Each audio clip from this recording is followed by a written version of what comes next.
I was traveling in the US a few weeks ago and went to a well-known gym to exercise one day. When I approached the lobby counter to buy a day pass, a young man offered to help me.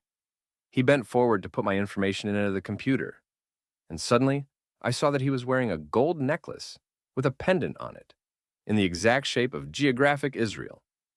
"Are you Israeli?" I immediately asked him in an unsure tone because most Israelis would never wear a necklace like that. "No," he said, "I am Palestinian." "But your necklace has Israel on it," I responded. "No, it is Palestine," he said. This was just another annoying reminder about what I and many other Israelis have long known. The Israeli-Palestinian conflict is not a two paths for two peoples compromise. On the Israeli side, a healthy majority of us would be happy to help set up a Palestinian state if it meant genuine, sustainable peace and quiet for us in the region. Hence why Israel has engaged in two-state solution negotiations on 10 separate occasions since the 1930s. But from the Palestinian side, there is little interest in a so-called two-state solution. They predominantly want Israel wiped off the face of the earth and Palestine completely in its place. Yet, so-called anti-Zionists, including Palestinians and their ignorant sympathizers, propagate a fable of innocence. When people say they are anti-Zionists, they often cloak this in the rhetoric of opposition to Israel's state policies, perceived injustices, or simply support for Palestinian rights. But, to those of us who do not have the privilege of being so naive, anti-Zionist does not just mean pro-Palestinian. It typically means a wholesale rejection of Israel's right to exist at all, if not in intention, then in outcome, thus erasing any acknowledgement of Jewish self-determination or the complex multi-generational roots of this issue.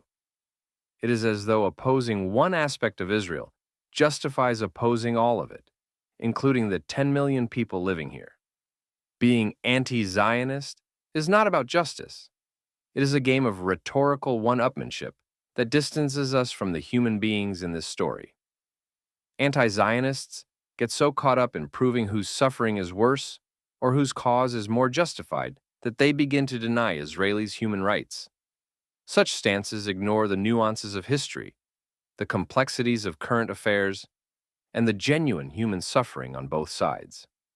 What these anti-Zionist imbeciles do not realize, though, is that every action has a reaction. You see, in a world where they try to obnoxiously recruit more folks to their anti-Zionist cause, they are also creating a group just as, if not more, powerful, anti-Palestinians. This means reducing Palestinians to mere symbols of a side in a never-ending conflict, denying them their stories, aspirations, and humanity. Ironically, this is precisely what those who are virulently anti-Zionist do to Israelis. They overlook individuals who have spent generations in this land, shaped by a complex history that stretches back further than most of us can comprehend. I just met an Israeli woman whose family is the 8th generation in what is now Israel, dating back to before the year 1850. We cannot have meaningful discourse if our starting point is anti-anything. Labeling oneself as anti-Zionist or anti-Israel cuts off the possibility of understanding, empathy, or constructive debate. A narrative that negates one side in favor of the other is not just intellectually dishonest, it is a failure of moral imagination. But here's the crux of the problem. People love the simplicity of taking sides. Anti-Israel and anti-Zionist slogans roll off the tongue, offering easy, even if false, moral clarity. Anti-Zionists simplify a conflict that is anything but simple. They provide an illusory righteousness, a sense of fighting for the so-called oppressed, without grappling with the messy realities of history, geopolitics, or psychology.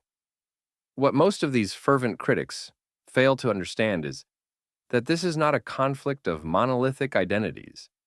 There is no singular group called the Palestinians. As Mossab Hassan Youssef, the son of one of Hamas's founders, put it, quote, "There is no Palestinians. There are tribes, the tribe of Hamas, the tribe of Islamic Jihad, the tribe of Khalil, the tribe of Nablus, and each one has different interests, and all of them are conflicted. If they did not have Israel as the common enemy, they would kill each other. This is the reality of what is so-called Palestine. End quote. Plus, when you say you are anti-Zionist, you are not just condemning policies you disagree with, you're dismissing an entire people's right to self-determination. In doing so, it is easy to ignore the fact that most Israelis just want to live in peace. We do not want endless war, conflict, or violence. We want normal lives, not to be pawns in a global ideological battle. Israelis do not wake up every morning thinking about how to oppress Palestinians. Most Israelis are simply trying to raise their families, deal with day-to-day socioeconomic challenges, navigate a turbulent political landscape, and survive in an unpredictable world. And yet, the louder voices, the anti-Zionists, drown out the voices of those who seek compromise, who believe in coexistence. Their absolutism makes it harder for people on either side to imagine a shared future. What we are left with is a war of narratives where to be pro-Israel must mean being anti-Palestinian, and vice versa. But this binary is a false one. It is a product of ideological laziness, an unwillingness to engage with the full complexity of this and related situations. Truth be told, the conflict cannot be resolved by erasing either side. You cannot wish or protest or hashtag or boycott or lobby away us Israelis. We are not going anywhere, whether you like it or not. And the moment you declare yourself anti-Zionist, you have locked yourself into a stance that is fundamentally antagonistic, leaving no room for empathy or compromise. What's more, the anti-Zionists, who proclaim themselves to be the valiant defenders of Palestinian rights, often achieve the exact opposite of their lofty intentions. In their eagerness to paint Israel as the irredeemable villain in this geopolitical saga, they inadvertently make peace less likely. Why? Because when you vilify an entire nation with sweeping, absolute rhetoric, you do not inspire introspection or change. You trigger defensiveness. And in Israel's case, that defensiveness translates into entrenchment. Let's be real. Israelis are not exactly new to being demonized on the world stage. After decades of diplomatic isolation, barbaric terrorism, and more United Nations condemnations than anyone cares to count, Israelis have developed a pretty thick skin. We have learned to live with the idea that, no matter what we do, much of the world will see us as pariahs.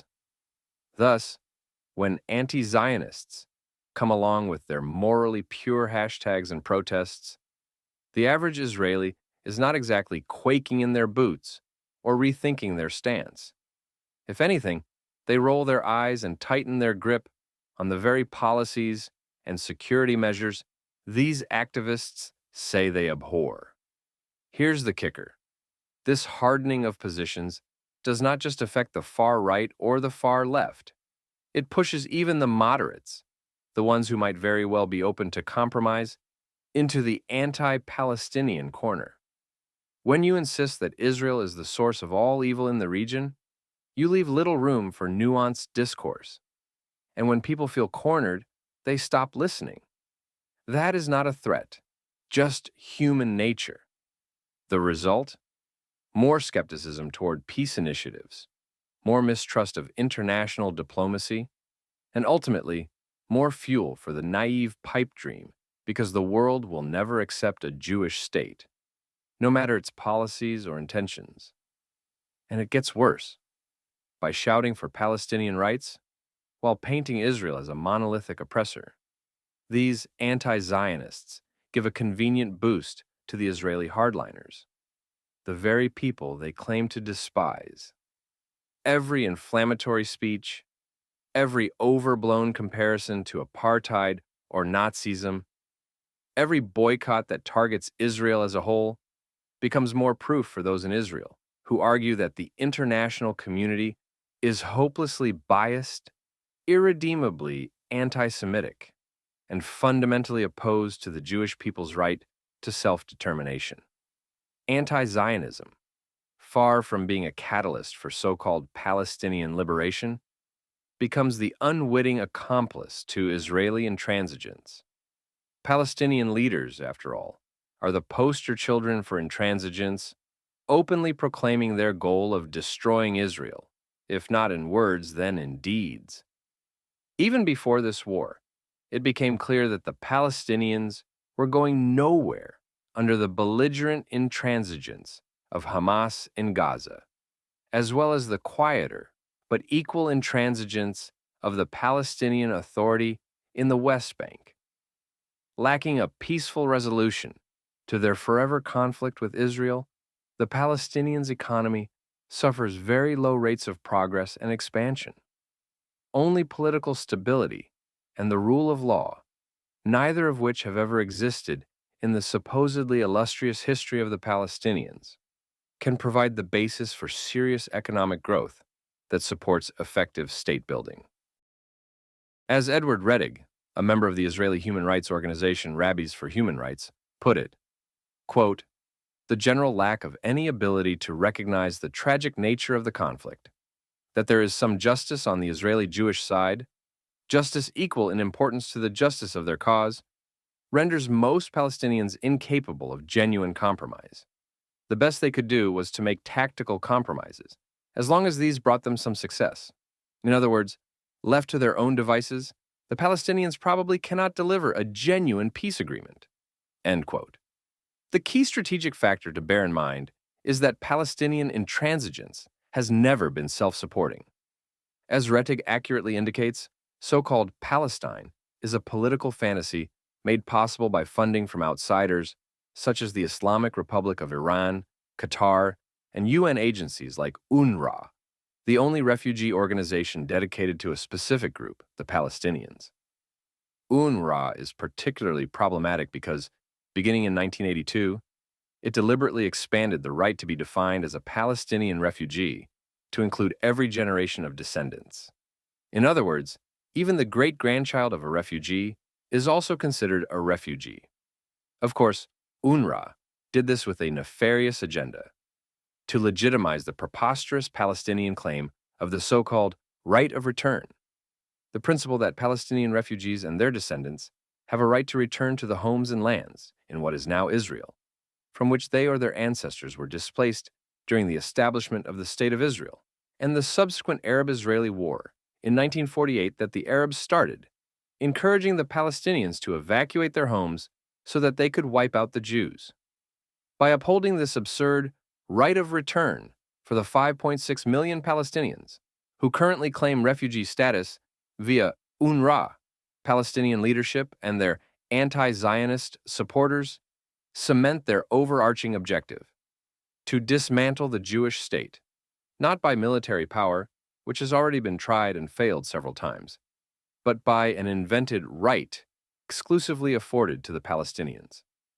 After all, if 5.6 million Palestinians could return to their homes and lands in what is now Israel, then Israel would cease to exist as a Jewish majority state, and thus a Jewish state at all. And that is precisely the point of this quote-unquote right of return. Mind you, no other refugee group's status includes every generation of descendants. Nor is there such a thing as the right of return for any other refugee group. And even if Israel accepted this right of return as part of a negotiated settlement, there are only 30,000 Palestinians still alive who became refugees as part of the 1948 Arab-Israeli War. Yet, corruptly, Palestinian leadership and their anti-Zionist supporters want the world to think that there are 5.6 million Palestinian refugees, while ignoring the minor detail that they rigged the rules so every Palestinian on planet Earth, including those not yet born, can claim refugee status via UNRWA. Interestingly, many of these 5.6 million have full citizenship in other countries, such as Jordan, which means they should no longer be considered refugees because refugees do not hold citizenship from other countries. Hence why UNRWA is actually a political organization pretending to be a humanitarian organization. But don't try explaining any of this to the campus activists and social justice warriors who think that shouting "Free Palestine" and waving a flag is the same thing as nuanced advocacy. For them, it is all a matter of righteous indignation and moral posturing. And so, the vicious cycle continues. Anti-Zionists scream for more justice, while their actions help pave the way for more suffering, mainly in the Palestinian camp. Cynical? Absolutely. Yet it is also the absurd reality we are stuck in, where the loudest voices often drown out the more constructive, if quieter, ones calling for compromise, mutual recognition, and, dare I say it, an actual chance at peace. In the end, the greatest irony is that the anti-Zionists have become part of the problem they profess to want to solve. By turning Israel into a one-dimensional villain, they reinforce the very attitudes that make a peaceful resolution harder to achieve. They push Israelis into a defensive crouch, embolden the hardliners, and ultimately make the idea of peace seem more distant and unattainable.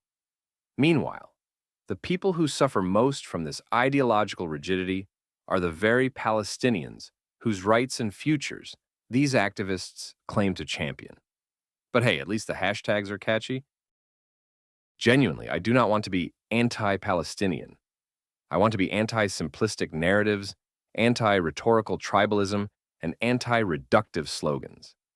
I want to stand against anyone who refuses to see the humanity of both Israelis and Palestinians.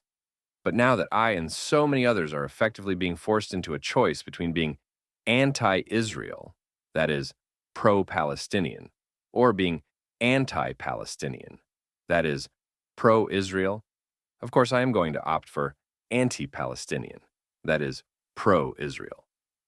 And it is not just because I am Jewish.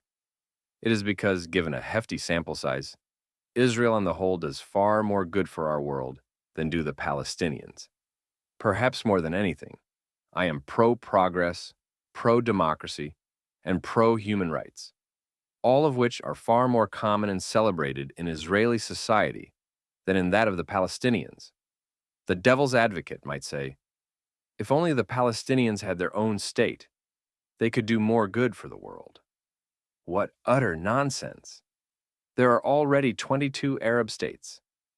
None of them do much for the world in terms of human rights, democracy, pluralism, and innovation. And it is not for a lack of money. The Arabs hold 1/6 of the world's wealth. And while there are many Arabs and Muslims who immigrate to Western countries and do well with various degrees of assimilation, there are also many who do not. Those in the latter group arrive in Western countries and, instead of trying to adapt to Western values and norms, they bring their animosities toward the West with them. I just saw a crazy statistic. Muslims are only 1% of the U.S. population, but they are responsible for 26% of domestic terror attacks. This means that a Muslim is 26 times more likely to commit an act of domestic terrorism than a non-Muslim. And Jews have not committed any terror attacks at all. So, I and many others can easily play this anti-Palestinian game with anti-Zionists. And it is a very easy game for us to play. For one simple reason. The State of Israel already exists while a Palestinian one does not. Israel's economy is one of the strongest in the world, while the Palestinian one barely functions. And do not get me started about our security and defense establishments compared to theirs. But being anti-anything in this conflict is not a position of strength or moral clarity. It is a position of weakness, one that avoids the real work of finding solutions. If you really cared about humanity, you would advocate for all peoples, Israelis and Jews, included, no ifs, ands, or buts. Otherwise, you are probably just a closet anti-Semite, if not in intention, then in outcome. In which case, I will defend myself and my people against your bigotry.